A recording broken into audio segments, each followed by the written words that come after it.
ఎలా చూడాలంటారు? ఏపీలో ఒకవైపు పాలిసీస్ వాటి ఇంప్లిమెంటేషన్ పైన జరగాల్సిన చర్చ, జత్వానీ ఇష్యూ, వైసీపీ పరిపాలనలో జరిగిన అరాచకాలు ఒకవైపు తెర మీదకి చూపిస్తూ, మరోవైపు ఈ కాలేజెస్లో నిన్నటికి నిన్న గుడ్లవల్లూరు ఇష్యూ నైట్ అంతా కూడా అక్కడ తీవ్ర స్థాయిలో ఆందోళన, విద్యార్థులు ఏకంగా యువతులంతా కూడా బయటకు వచ్చి స్లోగన్స్ చేస్తూ ఉన్నారు, వి వాంట్ జస్టిస్ అని చెప్పి. అసలు మీకున్న ఇన్ఫర్మేషన్ ఏంటి? ఆ కాలేజ్లో ఏం జరిగింది? దాని వెనక ఒక పెద్ద పొలిటికల్ లీడర్ కూతురు ఉంది, లేదంటే కుమారుడు ఉన్నారు ఆ ఇష్యూలో, అందుకే దాన్ని బయటికి రానివ్వట్లేదు అనే ఒక వార్త కలవర పెడుతోంది. ఎలా చూడాలి దాన్ని? అంటే ఇంకా ఆడపిల్లలు సేఫ్ ఎక్కడ ఉన్నారు? లేడీస్ హాస్టల్లోనే సేఫ్ లేకపోతే ఇంకా పిల్లల్ని చదివించుకోవాలని కూడా తల్లిదండ్రులు ఏం చేయాలి?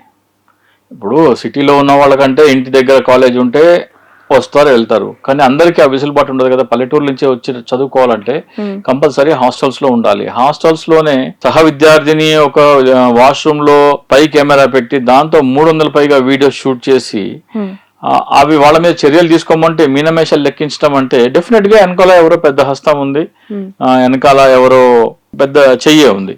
సో వాళ్ళని ఇంకా అరెస్ట్ చేయట్లేదంటే ఏంటి అని అర్థము? అంటే ఇప్పుడు ఏంటి ఆ వీడియోస్ ఏం చేద్దాం అనుకుంటున్నారు? ఆ పిల్లలకి చూపించి బ్లాక్ మెయిల్ చేసి నువ్వు నేను చెప్పింది చేయడానికి ఒప్పుకోకపోతే ఇది రిలీజ్ చేస్తాననే కదా. ఇది అవన్నీ చేసేది ఎందుకు?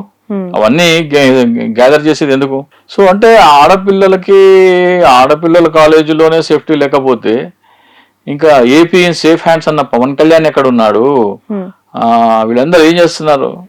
ఇంతవరకు నాకు తెలిసి లోకేష్ తప్ప పెద్ద రియాక్షన్ ఏమి లేదు హోంమంత్రి దగ్గర నుంచి కానీ, లేకపోతే పవన్ కళ్యాణ్ ప్రభుత్వ పెద్దలు కొంతమంది మంత్రులను వెళ్ళి అక్కడ సిచ్యువేషన్ కంట్రోల్ చేయమని చెప్పడం, డైల్యూట్ చేయమంటున్నారు. కానీ డైరెక్ట్ గా యాక్షన్ ఇచ్చి ఎవరైతే ఉన్నారో వాళ్ళని విత్ ఇన్ 24 hours మేము ఆ స్పై కెమెరా ఎవరు ఇన్స్టాల్ చేశారు, దానిలో డేటా ఎవరికి వెళ్తుంది, ఏ ఇన్స్ట్రుమెంట్ అది యాక్సెస్ ఉంది, ఎవరు ఇన్స్టాల్ చేశారు, 24 hours లో మేము బయట పెడతామంటే పెద్ద విషయం ఏం కాదు. ఉంటారు మహా అయితే 400-500 మంది స్టూడెంట్స్ ఉంటారు.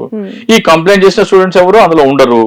ఎవరెవరు కంప్లైంట్ చేయట్లేదు ఎదురు మీ మీదనే కేసు పెడతామంటారంటే ఇప్పుడు విషయం ఏంటంటే ఎవరైతే మాకు కేసు కావాలి అంటే మీ మీదనే ఎదురు కేసు పెడతామంటున్నారంట.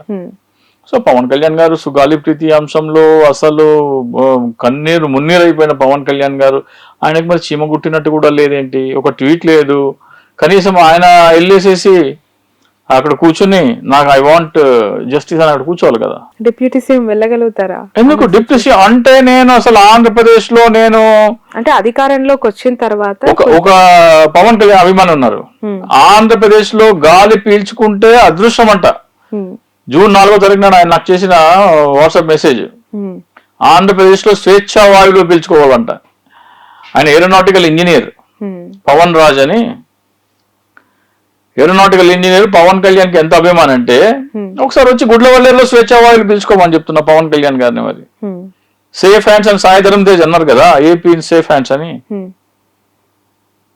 సేఫ్ ఇటువంటి ఎంత జాగ్రత్తలు చేసినా ఎన్ని చేసినా ప్రివెంట్ అయితే చేయలేము. కానీ సంఘటన జరిగిన తర్వాత మీ రియాక్షన్ ఇన్స్టెంట్ గా ఉండాలి.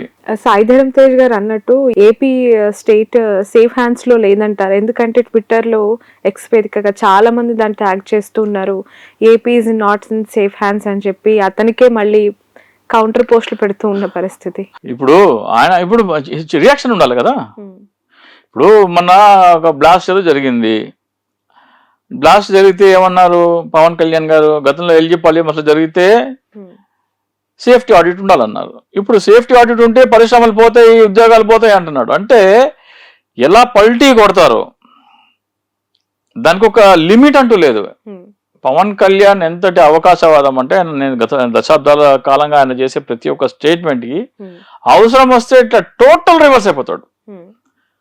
ఆయన ఎల్జీ పాలిమర్స్ లో ఒకటి, ఈ రోజున ఒకటి కాదు, ఈ రోజున కూడా సేఫ్టీ ఆడిట్ జరగాలని అన్నాడు. మరి ఆ రోజున పరిశ్రమలు పోతాయని ఎందుకు అర్థం కాలేదు? సో పవన్ చెత్త పన్ను విషయం కానీ ఏ విషయం అయినా సరే పవన్ కళ్యాణ్ పల్టీ కొడుతున్నాడు. సో పవర్ స్టార్ కాస్త పల్టీ స్టార్ అయిపోయాడు. ఇప్పుడు ఒక్కొక్క మాట మీద ఒక్కొక్క పల్టీ కొడతా ఉన్నారు. ఇంతవరకు నాకు రాత్రి 2 గంటలకు వచ్చింది, చూసాను. నేను చూసి నేను కొంతమంది ఫార్వర్డ్ చేయాల్సిన ఫార్వర్డ్ చేశాను. మరి పవన్ కళ్యాణ్ కూడా వెళ్ళి ఉంటది కదా, పొద్దున్న 7 8 ఆయన కూడా 2 మంత్రులు ఉన్నారు కదా, నాదన్ల మనోహరును కందుల దుర్గేష్ వెళ్ళి అక్కడ ఏంటి పరిస్థితి కనుక్కోమని చెప్పొచ్చు కదా. లేదు. Sun, celebrating 20 years of excellence in education. Come join us.